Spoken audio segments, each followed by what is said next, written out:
तो मामा के घर पे जाने से पहले अपनी गाड़ी को कर देता हूँ एकदम चमका के, एकदम साफ, एकदम क्लीन, चकाचक।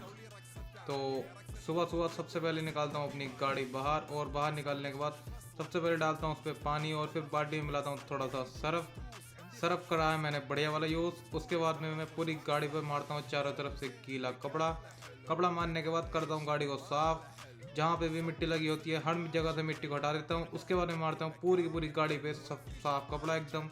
तो गाड़ी ड्राई करने के बाद लगा देता हूँ पार्किंग में, और उसके बाद में मैं चला जाता हूँ सीधा अपने घर। तो बाय बाय।